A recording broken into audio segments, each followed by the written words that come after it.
जगन्नाथ। मु आज माछ मुंडरे गोटे रेसिपी बनैबा को जाउची जहार नाम मुड़ी घांट।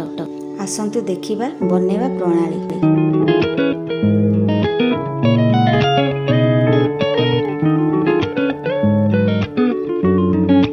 प्रथमे मु माछ मुंड लांज को लेंबू हलदी लुण मैरिनेट कर देइछि।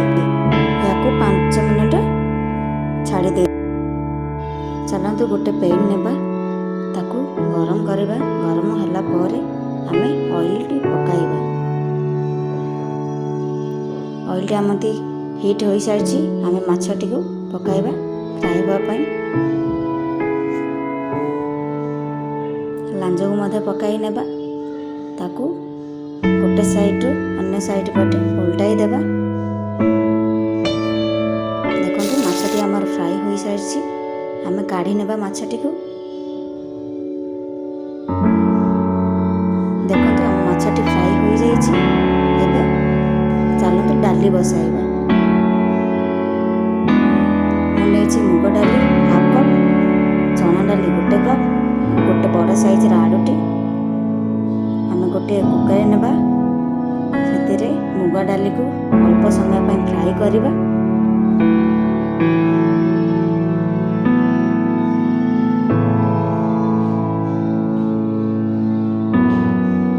देखंतु हम जाइटी फ्राई हो सारी पानी ऐड करिबा। तापर हम चना डाली ऐड करिबा। आलू गोटे साइज गोटे बड़ साइज नेछि, छोट छोट कर काटी नेछि। आपण चाहिए नहीं पारे नहीं तो नहीं। गोटे स्पून हल्दी नेबा, स्वाद अनुसार लूण नेबा। हम ऑयल टिके ऐड करिबा।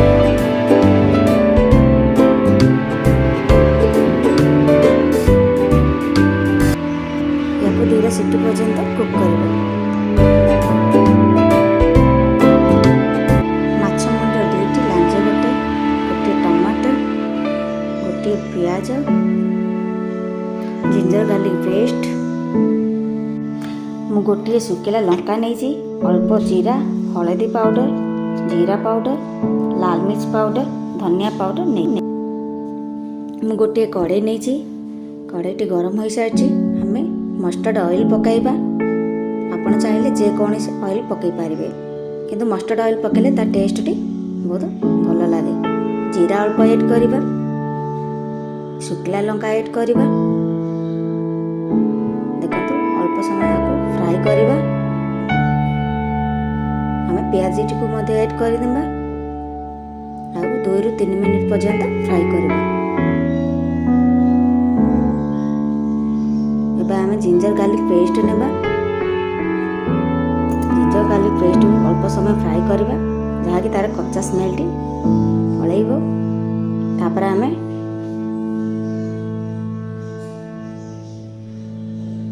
टमाटी को ऐड करबा। टमाटी को मध्य फ्राई करबा। आउ अल्प करी पत्ता नेबा।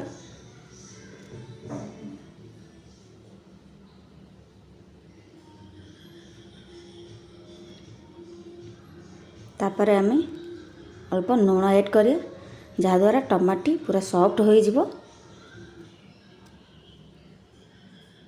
आकु अल्प समय चलै नेबा। तापर आमे हल्दी पाउडर, जीरा पाउडर एवं लाल मिर्च पाउडर, धनिया पाउडर को ऐड करिबा। आकु अल्प समय पय फ्राई करिबा, जहाँकि मसलाटी हमर फ्राई हो जिवो। फ्राई होला परे आमे पानी ऐड करिबा। आपको अल्प अल्प पानी पकाई आमे मसला को अल्प समय पे फ्राई करिबा, जहाँ कि मसलार तेल बाहर को न आसे पर्यंत। देखंतु मसलाटी फ्राई हो जाइछि। एबे आमे डाली देखिबा सिझिछि ना नहीं। देखंतु आम डालीटी सिझी सारिछि। आम डालीटी को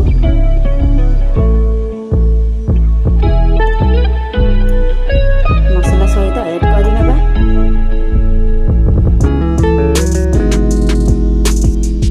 ताकू मिक्स कर नेबा।